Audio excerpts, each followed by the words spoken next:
Seguimos aquí en Poder Pensar, viendo algunos datos del Instituto Uruguay 21 sobre movimientos económicos, inversiones directas en el Uruguay, donde encontramos que uno de los datos principales del informe es que el 35% del total de la inversión extranjera en el país el año pasado fue dirigido hacia la industria de la construcción, que además es el sector que generó más puestos de trabajo en el 2012, superó los 70.000 empleos formales y es un fenómeno además que se viene registrando desde el 2007 hasta la fecha. Estamos recibiendo a Julio Villamide, que es especialista en temas inmobiliarios, para hablar de estos datos, de estas cifras, pero además de lo que es el movimiento interno del mercado interno, con algunas propuestas y algunos proyectos donde están participando privados y también está el incentivo del lado del Estado. Gracias por venir.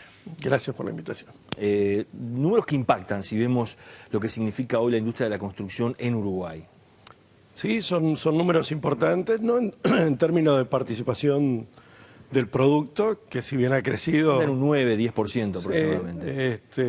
Está en valores razonables para una economía en expansión y que obviamente requiere también la construcción de mucha infraestructura. Nuestro país venía con un rezago de muchas décadas en materia de infraestructuras y todo eso pega naturalmente en la industria de la construcción, más allá de algunos emprendimientos como Montes del Plata en estos momentos, que obviamente son responsables de casi el 10% del personal ocupado en la industria. Una de las preocupaciones más importantes era sobre todo en la zona del este del país, ¿qué iba a pasar con los capitales argentinos?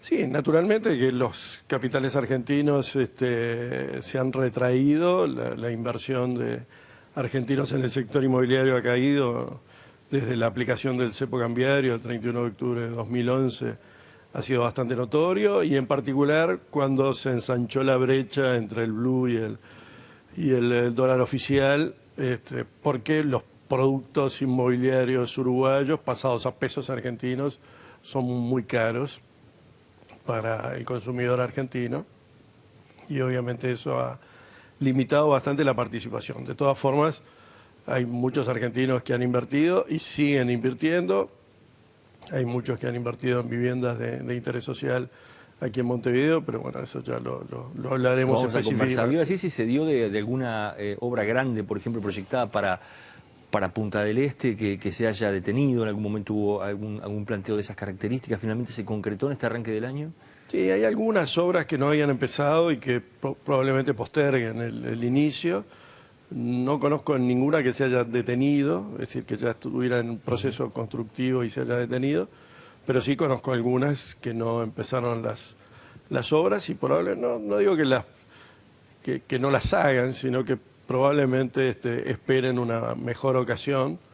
El spread entre el dólar negro y el oficial es muy grande en Argentina, más allá de las dificultades también que los argentinos tienen para comprar dólares primero y sacarlos del país después.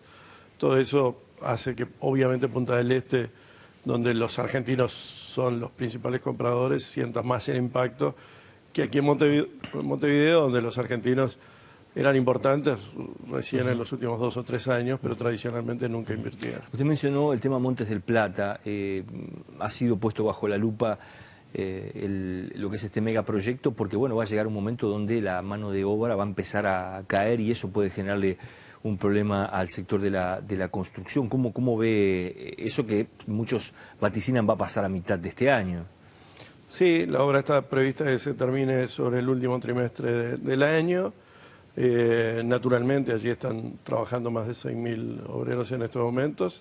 Es muy difícil, y mucho más en Colonia, que haya posibilidades de absorber siquiera el 50% de esa masa de trabajadores, pero está creciendo bastante la construcción de vivienda de interés social y va a crecer sobre todo en el segundo semestre de este año y particularmente en 2014, lo que va a absorber una cantidad importante de trabajadores. No sé si casi todos los que quedarán desocupados, hay gente de la Cámara de la Construcción, su presidente en particular, que están estimando una caída de 5 o 6 mil puestos de trabajo de acá a fin de año. Es una posibilidad, pero también es cierto que hay otras obras importantes de infraestructura que todavía no han empezado y que de concretarse van a requerir cantidades importantes de trabajadores. Y hace un año Estuvimos analizando con la propia Cámara de la Construcción la posibilidad de ir a España a buscar trabajadores porque ya no había más. La industria de la construcción había llegado a una tasa de desocupación cero,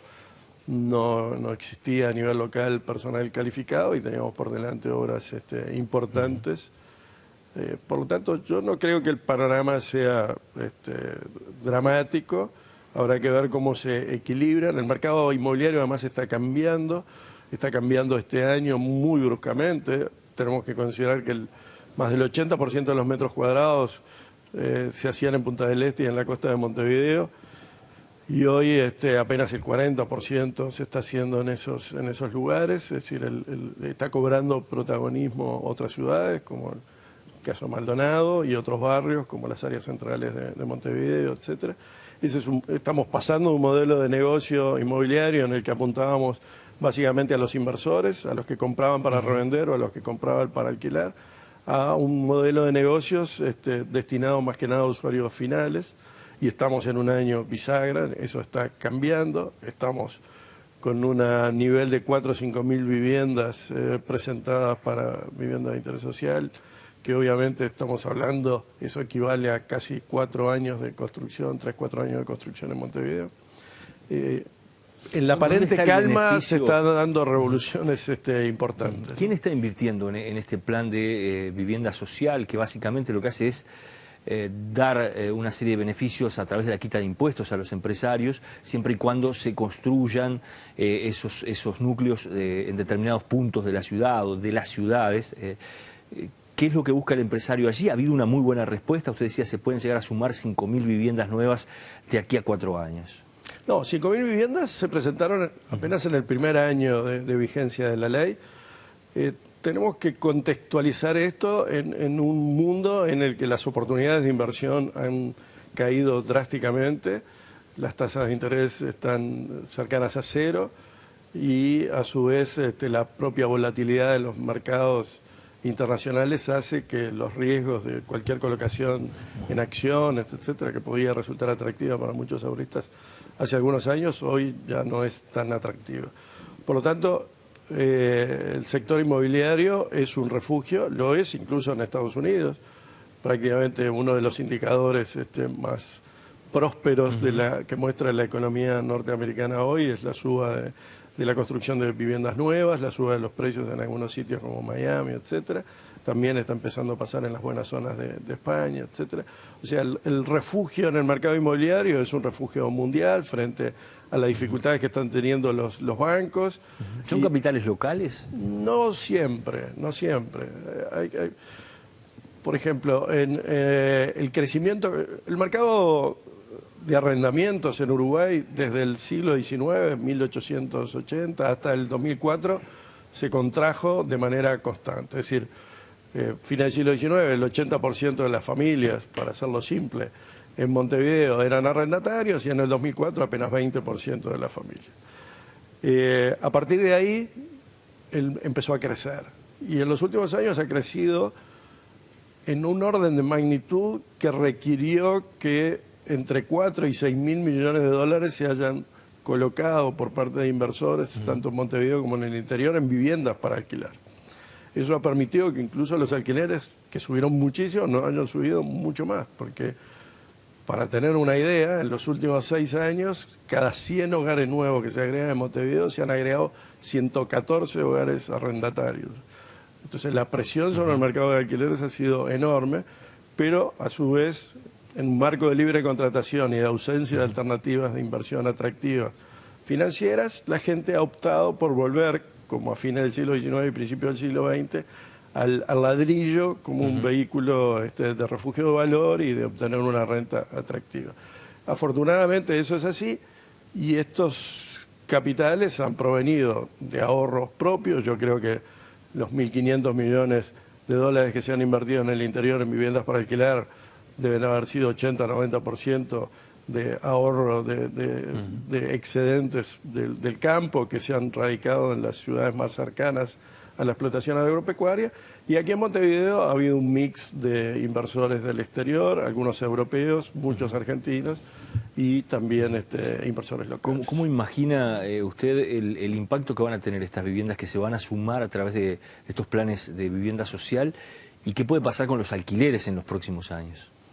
Bueno, los alquileres, y era un poco el objetivo cuando se presentó esta propuesta del Poder Ejecutivo, es que tendieran a estabilizarse y después a bajar en términos reales, en la medida que pudiera en algún momento la oferta superar a la demanda. Aquí hemos visto, lo decía hace un momento, el crecimiento fenomenal de la oferta, pero ha habido un crecimiento mucho más fenomenal de la demanda, todo por causas bienvenidas. Hay gente que no podía pagar un alquiler hace 5 o 6 años atrás y que hoy sí puede pagar, y hay gente que está migrando. Los microdatos de las encuestas de hogares permiten ver esa migración desde los asentamientos hacia la ciudad formal, en barrios muy cercanos al asentamiento, pero ya dentro de la ciudad formal, y el retorno de uruguayos del exterior, que también está presionando al mercado al alza.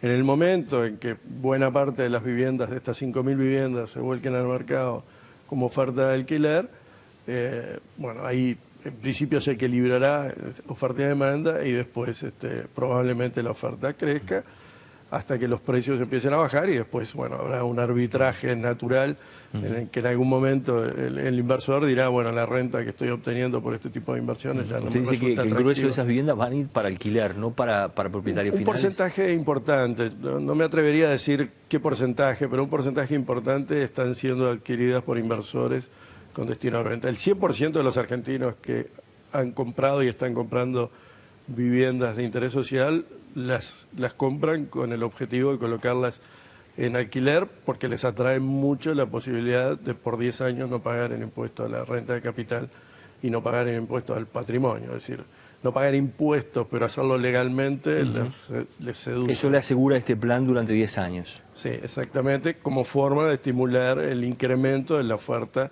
de los alquileres, que es la mejor forma de bajar los alquileres. Gracias por haber venido, por habernos acompañado. No, por favor, un gusto. Nosotros nos vamos a la pausa, ya volvemos.